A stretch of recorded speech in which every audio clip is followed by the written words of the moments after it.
ಗದಗ ಜಿಲ್ಲೆಯ ಜಾಲವಾಡಗಿ ಬಹುಗ್ರಾಮ ಕುಡಿಯುವ ನೀರಿನ ಯೋಜನೆಯಡಿ ಅಶುದ್ಧ ನೀರು ಸರಬರಾಜು ಮಾಡಲಾಗುತ್ತಿದೆ ಎಂಬ ಆರೋಪ ಕೇಳಿಬಂದಿದೆ. ಶುದ್ಧೀಕರಣ ಘಟಕದ ಟ್ಯಾಂಕ್ನಲ್ಲಿ ಹೂಳು ಮತ್ತು ಮಣ್ಣು ತುಂಬಿಕೊಂಡಿದ್ದು 3 ವರ್ಷಗಳಿಂದ ಸ್ವಚ್ಛಗೊಳಿಸಲಿಲ್ಲ ಎಂದು ಸ್ಥಳೀಯರು ಆರೋಪಿಸಿದ್ದಾರೆ. ಮುಂಡರಗಿ, ಲಕ್ಷ್ಮೇಶ್ವರ, ಶಿರಹಟ್ಟಿ ಹಾಗೂ ಗದಗ ತಾಲೂಕಿನ 212 ಗ್ರಾಮಗಳಿಗೆ ಇದೇ ನೀರು ಪೂರೈಕೆಯಾಗುತ್ತಿದ್ದು ಜನರ ಆರೋಗ್ಯದ ಬಗ್ಗೆ ಆತಂಕ ವ್ಯಕ್ತವಾಗಿದೆ. ನಿರ್ವಹಣೆ ಮಾಡದೆ ಜನರಿಗೆ ನೀರು ಪೂರೈಸಲಾಗುತ್ತಿದ್ದು ಯೋಜನೆ ನಿರ್ವಹಿಸುತ್ತಿರುವ ವಿಶ್ವನಾಥ್ ಎನ್ವಿರಾನ್ಮೆಂಟ್ ಕಂಪನಿಯ ವಿರುದ್ಧ ಕ್ರಮಕ್ಕೆ ಸಾರ್ವಜನಿಕರು ಆಗ್ರಹಿಸಿದ್ದಾರೆ. ವೀಕ್ಷಕರು ನೋಡಿ, ಕುಡಿಯುವ ನೀರಿನ ಸಮಸ್ಯೆ ಹೇಗಿದೆ ಅಂತ ಹೇಳಿದ್ರೆ 212 ಗ್ರಾಮಕ್ಕೆ ಆ ಒಂದು ನೀರು ತಲುಪುತ್ತೆ.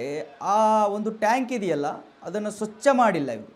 ನೀವು ಗಮನಿಸ್ತಾ ಇದ್ದೀರಿ ದೃಶ್ಯದಲ್ಲಿ ಎಷ್ಟೊಂದು ಕಸ ಇದೆ, ಅದರಲ್ಲಿ ಅಷ್ಟೊಂದು ಹೊಲಸಿದೆ ಅಂತ ಹೇಳಿದ್ರೆ ಅದೇ ನೀರು 212 ಗ್ರಾಮಕ್ಕೂ ಕೂಡ ತಲುಪುತ್ತಂತೆ.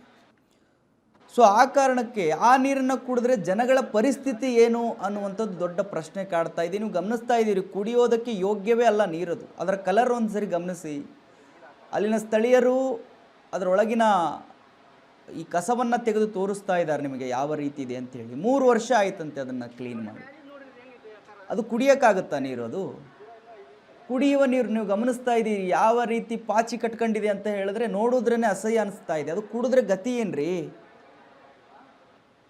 ಸ್ಥಳೀಯರು ಆಗ್ರಹಿಸಿದ್ದಾರೆ ಅಧಿಕಾರಿಗಳ ವಿರುದ್ಧ.